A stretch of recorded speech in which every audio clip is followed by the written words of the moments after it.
Hello बच्चों, कैसे हो। मैं सुनील अग्रवाल पाठशाला में सुनील सर में आपका फिर से स्वागत करता हूं।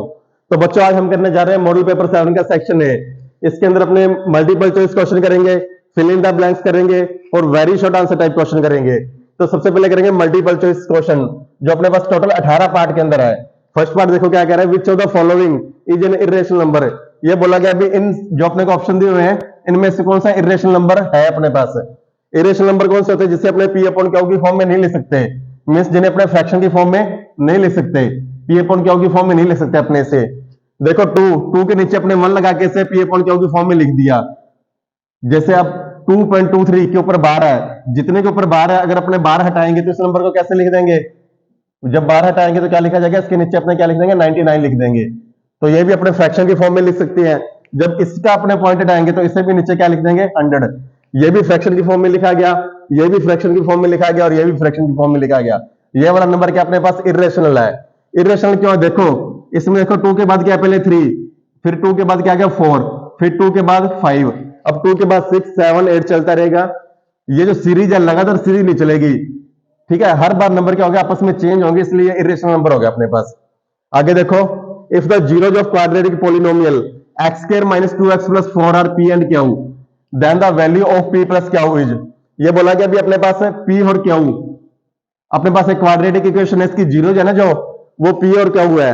तो p प्लस क्यू क्या होगा, देखो अल्फा प्लस बीटा। अगर अपने से अल्फा और बीटा मानते तो अल्फा प्लस बीटा क्या होता है, alpha plus beta is equal to minus B upon A. Alpha plus beta जो है minus B upon A. Alpha plus beta की जगह इन्होंने क्या लिख रखा है, पी और क्यू। तो आप ये समझो P plus Q is equal to क्या हो जाएगा, माइनस बी अपॉन ए हो जाएगा। अब बी की वैल्यू क्या देखो, -2, बी की वैल्यू -2 और ए की वैल्यू 1। एक्स के आगे कुछ नहीं है ना, एक्स स्क्वायर का कोफिशिएंट कुछ भी नहीं है तो 1 मानेंगे, और एक्स का कोफिशिएंट क्या होता है, बी की वैल्यू होती है, एक्स का कोफिशिएंट -2। तो क्या करेंगे, माइनस माइनस का 2। देखो ये वाला माइनस तो माइनस बी अपॉन वाला ए आ गया, और ये -2 बी की वैल्यू है, अपॉन में 1, अपॉन में 1। तो माइनस माइनस 2 कितना हो गया, माइनस माइनस प्लस हो गया। आंसर क्या आ जाएगा, 2 आ जाएगा इसका। 2 देख लो ऑप्शन कौन सा, ऑप्शन नंबर बी। आगे देखो, if 6x plus Y is equal to 10, then which of these pair are satisfying the equation. ये बोला गया 6x प्लस वाई की वैल्यू 10 है, तो इनमें से कौन सी वैल्यू रखने पे 6x plus Y is equal to 10 बन जाएगा। तो पहले ऑप्शन नंबर 1 देखो, 6x plus Y is equal to 10। Option number 1 के अंदर क्या है, x की वैल्यू 1 है और y की वैल्यू क्या है 4। तो क्या करेंगे, 6 मल्टीप्लाई 1 प्लस 4, तो 6 1 जा 6 प्लस 4 इज इक्वल टू 10 हो गया ना, 10 इज इक्वल टू 10। तो कौन सा पेयर सेटिस्फाई कर रहा है, ऑप्शन नंबर ए वाला, 1 और 4। आगे देखो, in the given figure if A B is equal to 3.4, A B 3.4 centimetre दे रखी है अपने को, B D 4 centimetre, B D कितनी है 4 सेंटीमीटर, और बी सी 10 सेंटीमीटर है, बी सी 10 है। तो इसका मतलब ये देखो डी सी कितना हो गया, 6 सेंटीमीटर हो गया। पूरी 10 है ना, 10 में से 4 माइनस के लिए कितना बचा, 6 centimetre. Then the value of A C, तो अपने को ए सी की वैल्यू फाइंड करनी है। कैसे फाइंड करेंगे, देखो A B upon B D, A B upon B D किसके इक्वल हो जाएगा, ए सी अपॉन डी सी के इक्वल हो जाएगा। क्या किया मैंने, A B upon B D किसके इक्वल हो गया, ए सी अपॉन डी सी के इक्वल हो गया, ठीक है। बीपीटी थ्योरम वाला लग गया अपने पास।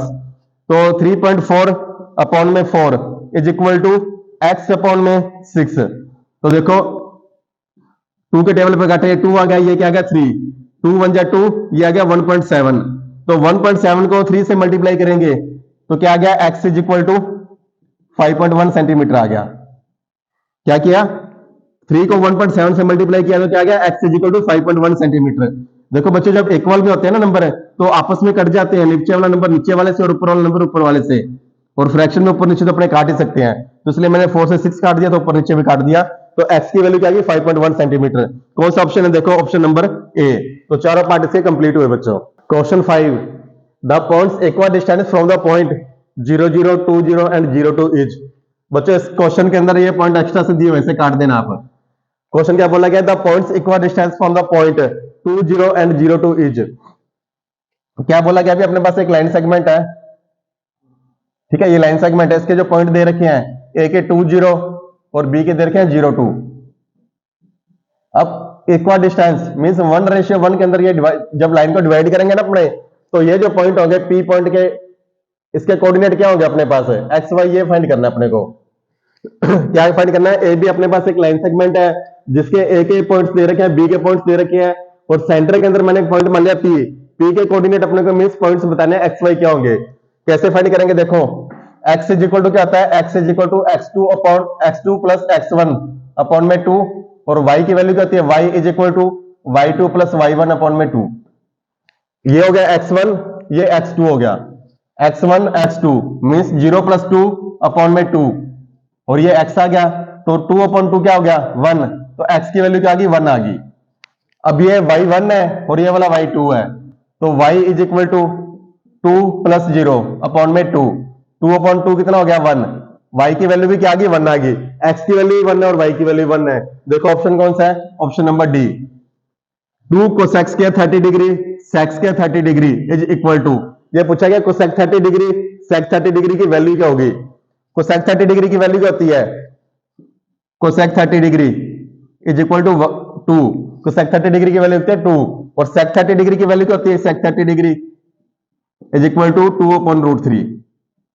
सेक 30 डिग्री की वैल्यू क्या होगी? 2 अपॉन रूट 3। अब 2 मल्टीप्लाई कोस 30 डिग्री है तो मीन्स 2 प्लस, नहीं मल्टीप्लाई में है ना, मल्टीप्लाई 2 अपॉन में रूट 3, तो क्या आ गया? 2 टू जा 4, 4 टू जा 8, 8 अपॉन में रूट 3। देख लो कौन सा ऑप्शन है? Option number D. इसका भी क्या आ जाएगा? ऑप्शन नंबर डी आ गया। आगे देखो, the angle of depression of a point on the earth from the top of 10 metre height average 30 degree, the distance of the point from the base of the average. ये बोला गया भी अपने पास एक right angle triangle बना लेते हैं पहले। ये राइट एंगल ट्रायंगल बना लिया, ठीक है। तो इसमें क्या बोला गया भी? Angle of depression. Angle of depression कौन सा होगा? ये वाला। ये 30 डिग्री दिया होगा अपने को। अगर ये 30 है तो ये भी कितना हो जाएगा? 30 डिग्री हो जाएगा, ठीक है। एंगल ऑफ डिप्रेशन, ये बिल्डिंग की हाइट कितनी है? 10 मीटर है। बिल्डिंग की हाइट कितनी है? 10 मीटर है। The distance from the point of the base of tower, ये पूछा गया यहां से लेकर यहां तक इसकी डिस्टेंस क्या है? ये बेस की डिस्टेंस पूछी गई, एक्स पूछा गया। एक्स कैसे फाइंड करेंगे? वही पंडित बद्री प्रसाद से। पंडित बद्री प्रसाद हर हर बोले, पंडित बद्री प्रसाद हर हर बोले। परपेंडिकुलर अपॉन बेस क्या गया? 10 अपॉन बेस, बेस कितना है? X is equal to perpendicular upon base क्या होता है? साइन कोस 10, tan थीटा होता है, tan 30 degree is equal to tan 30 degree, और tan 30 डिग्री की वैल्यू कितनी है? tan 30 degree is equal to 1 upon root 3। तो यहाँ पे क्या लिख देंगे? 1 अपॉन रूट 3। तो x की वैल्यू क्या आ गई? x is equal to cross multiply आ जाएगा 10 रूट 3 मीटर। x की वैल्यू क्या आ गई? 10 रूट 3 मीटर। देख लो कौन सा ऑप्शन है? Option number A. Option number A. आगे देखो, if two tangents PA and PB are drawn from an external point P to a circle with centre A, ठीक है। सेंटर O आएगा यहाँ पे, सेंटर O, क्या सेंटर O लिख लेना। क्या बोला गया? अभी अपने पास एक सर्कल है, सर्कल ये रहा सर्कल, ठीक है। सर्कल के ऊपर मैंने 2 टेंजेंट ड्रॉ कर दी। एक टेंजेंट ये रही, दोबारा बना देते हैं इसको। ये मेरे पास एक सर्कल है, ठीक है। सर्कल के ऊपर मैंने टेंजेंट ड्रॉ कर दी। एक तो टेंजेंट ये रही और दूसरी टेंजेंट ये रही। ये एक्सटर्नल पॉइंट है, इसका नाम रख दिया P, ठीक है। टेंजेंट का नाम क्या है? PA। ये PA होगी और ये वाली PB, PA और PB, और इसका सेंटर क्या है? O। सेंटर क्या है? अपने पास O है, ठीक है। और ये इंक्लाइंड है कितने डिग्री पे? 80 डिग्री पे। मींस APB, एंगल APB भी कितना है? 80 डिग्री है। तो फाइंड क्या करना है? Angle POA, angle POA। तो पहले तो ये देखो, इन दोनों एंगल का सम कितना होता है अपने पास? 180 डिग्री होता है ना। तो एंगल AOB कितना आ गया? Is equal to 180 degree minus 80 degree is equal to 100 degree. ये पूरा एंगल आ गया अपने पास 100 डिग्री का आ गया। और पूछा क्या अपने पास? एंगल POA, POA मींस इसका हाफ पूछा अपने से। 100 डिग्री का क्या पूछा? हाफ पूछा है। हाफ कितना हो जाएगा? 50 डिग्री।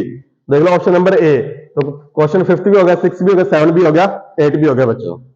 तो चलिए बच्चों अब देखते हैं question number 9। The diameter of a circle of radius 3.5, radius 3.5 है तो डायमीटर पूछा गया है। डायमीटर कहता है रेडियस का डबल, और रेडियस 3.5 है तो इसका डबल क्या हो जाएगा? 7 centimetre. If L is length of arc and R is radius of circle, then area of sector। तो एरिया सेक्टर का फॉर्मूला क्या होता है? 1/2 L multiply R। Direct formula क्या है? 1/2 मल्टीप्लाई L R, ठीक है। ये एरिया ऑफ सेक्टर का फॉर्मूला है। अगर अपने को R की लेंथ दे रखी है और रेडियस दे रखी है तो डायरेक्ट अपने इस फॉर्मूले से कर देते हैं। The length breadth and height of a cuboid are 9 metre 2 metre and 1 metre respectively. Find the area of 4 walls of the cuboid. Cuboid के 4 वॉल्स का एरिया फाइंड करना है। तो क्या करेंगे, पहले टोटल एरिया देखो कैसे फाइंड करते हैं।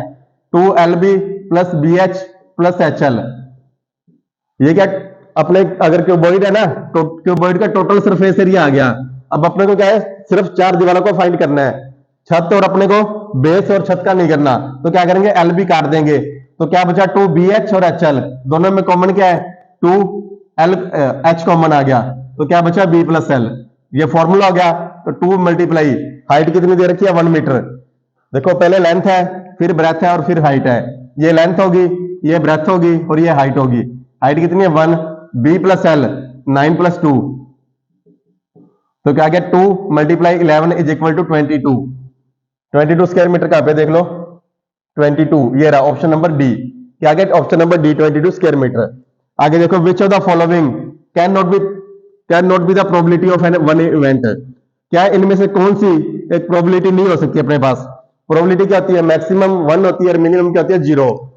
देखो मैक्सिमम 1 होती है और मिनिमम क्या होती है 0, लेकिन ये 1 से ज्यादा देर के 1.1 है तो ये प्रोबेबिलिटी नहीं हो सकती। The HCF of 144 and 198 is. इन दोनों का HCF फाइंड करना है। कैसे फाइंड करेंगे, जो भी नंबर दे रखे ना आप इनसे डिवाइड करके देख लो। तो सबसे पहले बड़े नंबर से डिवाइड करके देखो 18 से। क्या 18 से दोनों नंबर डिवाइड हो रहे हैं, क्या हो रहे हैं। देखो 18 से ये भी हो रहा है और 18 से ये भी हो रहा है, दोनों नंबर डिवाइड हो रहे हैं। ये 8 पे हो जाएगा, ये 11 पे हो जाएगा। तो HCF क्या आ जाएगा इसका 18 आ जाएगा। अगर आपको ये समझ नहीं आ रहा तो आप इसके फैक्टर करके देख लेना।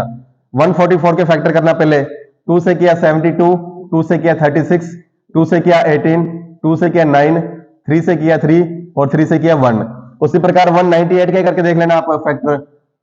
2 से किया तो 99, 3 से किया 33, फिर 3 से किया 11, फिर 11 से किया 1। तो दोनों के अंदर कॉमन क्या है, देखो 3 कॉमन आ गया, एक तो एक ये वाला 3 कॉमन आ गया और ये 2 कॉमन आ गया। तो 3 3 जा 9, 9 2 जा 18। तो HCF कितना आ गया 18 आ गया। आगे देखो find the quadratic polynomial whose sum and product of zeros are 3 and -3 respectively. अपने को क्वाड्रेटिक पॉलिनोमियल फाइंड करनी है और उन क्वाड्रेटिक पॉलिनोमियल का सम ऑफ जीरोज और प्रोडक्ट ऑफ जीरोज दे रखा है। सम ऑफ जीरोज क्या होता है अपने पास, sum of zeros is equal to -b upon A. Sum of zeros कहता है -b अपॉन ए और प्रोडक्ट ऑफ जीरोज कहता है product of zeros is equal to c upon A. Product of zeros कहता है c अपॉन ए। अब देखो -b upon ए की वैल्यू क्या दे रखी है 3 दे रखी है, तो इज इक्वल टू 3। ए की वैल्यू क्या मान लेंगे 1 मान लेंगे। तो c अपॉन ए भी क्या दे रखा है 3 -3, c अपॉन ए भी क्या दे रखा है -3 दे रखा है। इसके नीचे 1 लगा लो, मींस a की वैल्यू 1 आ गई, b की वैल्यू -3 आ गई और c की वैल्यू भी क्या आ गई -3 आ गई। तो इक्वेशन क्या होती है ax square plus bx plus c is equal to 0। ये क्वाड्रेटिक इक्वेशन होती है। इसमें देखो a की वैल्यू क्या है 1, a की वैल्यू क्या है 1, यहाँ पे भी 1 है यहाँ पे 1 है, तो 1 तो लिखेंगे नहीं, अपने सीधा लिख देंगे x स्क्वायर। -b की वैल्यू 3 है तो b की वैल्यू क्या आ जाएगी -3x और c की वैल्यू देखो, c की वैल्यू क्या है -3 इज इक्वल टू 0। ये देख लो कौन सी क्वाड्रेटिक इक्वेशन है इसके अंदर। पॉलिनोमियल फाइंड करना था तो 0 मत लगाना आप, x square -3x -3, option number क्या आ जाएगा a आ जाएगा इसका भी। तो चलिए बच्चों देखते हैं question number 15। If 4x plus 5y is equal to 7 and x is equal to -4/3, then the value of y will be। ये बोला गया अभी 4x plus 5y इक्वेशन की जो वैल्यू है 7 है और x की वैल्यू -4/3 है, तो y की वैल्यू फाइंड करनी है। कैसे करेंगे देखो, 4 अपॉन x की जगह पे क्या लिख देंगे -4/3, x की जगह पे मैंने क्या लिख दिया -4/3 plus 5y is equal to 7। तो देखो 3 नंबर हो गए, तो इन्हें रेसिप्रोकल कर देंगे। कैसे हो जाएंगे, तो 4 मल्टीप्लाई 3 अपॉन में -4 plus 5y is equal to क्या गया 7। ये क्या हुआ, इस नंबर को मैं ऊपर ले गया, रेसिप्रोकल हो गया ना इनका, नीचे 2 नंबर रेसिप्रोकल कर दिया। तो देखो 4 से 4 कैंसिल आउट हो गया, तो ये क्या बचा -1 बचा, -1 बचा। अब माइनस नीचे या ऊपर एक ही बात होती है, दोनों सेम ही बात है, चाहे -1 लिख लो चाहे -3 लिख लो, एक ही बात है। तो क्या आ गया -3 plus 5y is equal to 7। 5y की वैल्यू क्या आ गई 7 प्लस 3, इसे राइट में लेके जाएंगे ना प्लस का हो जाएगा, तो 5y की वैल्यू 10 और y की वैल्यू क्या आ जाएगी 10/5। कटिंग करने पे क्या आ गया 2, y इज इक्वल टू 2। देख लो ऑप्शन कौन सा है, option number B, option number B. If angle A is equal to 50 degree, B 70 degree, C 60 degree और डी 60 डिग्री, ई 70 डिग्री और एंगल एफ 50 डिग्री है, तो ए जो अपने दो ट्रायंगल दे रखे ना, ट्रायंगल एबीसी एंड डीईएफ, तो बताओ इनमें से कौन सी स्टेटमेंट ट्रू होगी। तो पहले अपने एंगल एबीसी बना लो, ट्रायंगल एबीसी बना लिया मैंने, ठीक है, A B C, triangle ABC, A कितना है 50 डिग्री, तो यहां पे मैंने लिख लिया 50 डिग्री, बी कितना 70 डिग्री, तो ये मैंने लिख लिया 70 डिग्री, सी है 60 डिग्री, तो यहां पे मैंने 60 डिग्री लिख लिया। मैंने एक ट्रायंगल और फॉर्म किया, लेकिन इसकी नेमिंग मैं बाद में करूंगा। तो मैं क्या करूंगा अभी, 50 डिग्री कहां पे, देखो ये रहा एफ 50 डिग्री है ना, तो मैंने 50 डिग्री जगह ये 50 डिग्री लिख लिया और यहाँ पे नाम दे लिया एफ। उसके बाद 70 डिग्री, 70 डिग्री कौन सा है, ई, ठीक है, इसे मैंने नाम दे लिया ई, ये क्या होगा 70 डिग्री। उसके बाद 60 डिग्री कौन सा है, D, 60 degree is equal to D. अब देखो 70 के रिस्पेक्टिव 70 आ गया, 60 60 आ गया, 50 50 आ गया। अब मैंने इसको, इस ट्रायंगल को कैसे मैंने नेमिंग दी, ए बी सी, इस प्रकार नेमिंग दी है ना, इस ट्रायंगल को भी इसी प्रकार नेमिंग दो, एफ ई डी। देख लो एफ ई डी कौन सा है, ये रहा। एबीसी सिमिलर है किसके, एंगल एफ ट्रायंगल एफईडी के, तो ऑप्शन नंबर क्या आ जाएगा, डी आ जाएगा। आगे देखो, the shadow of a pillar of height H metre, right angle triangle बना लो पहले तो, ठीक है, ये पिलर है, इसकी हाइट एच मीटर दे रखी है, ये पिलर है, पिलर की हाइट एच मीटर दे रखी है, इच √3h, ये क्या है √3h है, इसकी जो शेडो बन रही है वो कितनी बनी है, √3h। Then the angle of elevation sun will be, तो अपने को एंगल बताना है, एंगल कितनी डिग्री का बनेगा, तो वही पंडित बद्री प्रसाद वाला, पंडित बद्री प्रसाद हर हर बोले, पंडित बद्री प्रसाद हर हर बोले। तो perpendicular upon base, perpendicular upon base क्या था, tan theta is equal to tan theta. Perpendicular क्या है, h, और बेस क्या है √3h is equal to tan theta. तो h से h कैंसिल आउट हो गया, क्या बचा 1/√3, किसकी वैल्यू होती है tan थीटा के अंदर, tan 30 डिग्री। 1/√3 किसके इक्वल होता है, tan 30 डिग्री के इक्वल होता है। तो आंसर क्या आएगा 30 डिग्री। देख लो कौन सा ऑप्शन है, ऑप्शन नंबर बी। आगे देखो, a ladder resting against a wall make an angle of 60 degree with the ground, right angle triangle बना लो पहले तो। ये अपने पास क्या लैडर है, ये वाली, ये लैडर है, ये अपने पास वॉल है, लैडर को मैंने वॉल के अगेंस्ट खड़ा कर दिया और 30 डिग्री का एंगल बना रही है। ये लैडर कितने डिग्री का एंगल बना रही है, 30 डिग्री का बना रही है, नहीं 60 डिग्री का बना रही है, यहाँ पे कितने का, 60 डिग्री का। If ladder is at 12.5 metre from the wall, यानी कि ये अपने पास वॉल है, ये लैडर है, इसकी डिस्टेंस कितनी दे रखी है 12.5 metre. Then the length of ladder, तो लैडर की लेंथ अपने फाइंड करनी है, वही पंडित बद्री प्रसाद वाला देख लो, पंडित बद्री प्रसाद हर हर बोले। तो ये क्या अपने पास बेस, और ये क्या hypotenuse, base upon hypotenuse, base upon hypotenuse किसके इक्वल हो जाता है, base upon hypotenuse cos theta के इक्वल, किसके इक्वल, cos थीटा के इक्वल। बेस कितना है 12.5 और हाइपोटेनिस अपने को फाइंड करना है, is equal to cos, value कितनी है 60 डिग्री, cos 60 डिग्री की वैल्यू कितनी होती है 1/2, तो h की वैल्यू क्या आएगी, क्रॉस मल्टीप्लाई करेंगे 25 मीटर। तो हाइट कितनी आएगी, लैडर की जो लेंथ है वो कितनी आएगी 25 मीटर। तो 25 मीटर देख लो कौन सा है इसमें option, option number C, option number C. तो बच्चों 15th भी कंप्लीट हो गया, देखो 16 का आंसर ये रहा, 17th का आंसर ये रहा और 18th का आंसर ये रहा। तो बच्चों सेक्शन ए का अपने पास एमसीक्यू बिल्कुल कंप्लीट हो गया। अगर बच्चों फिर भी अगर आपको कोई डाउट है तो आप हमें कमेंट कर देना, आपको उसका सोल्यूशन मिल जाएगा। अदरवाइज आप हमें सपोर्ट करें, चैनल को शेयर करें, लाइक करें, सब्सक्राइब करें। थैंक यू बच्चों।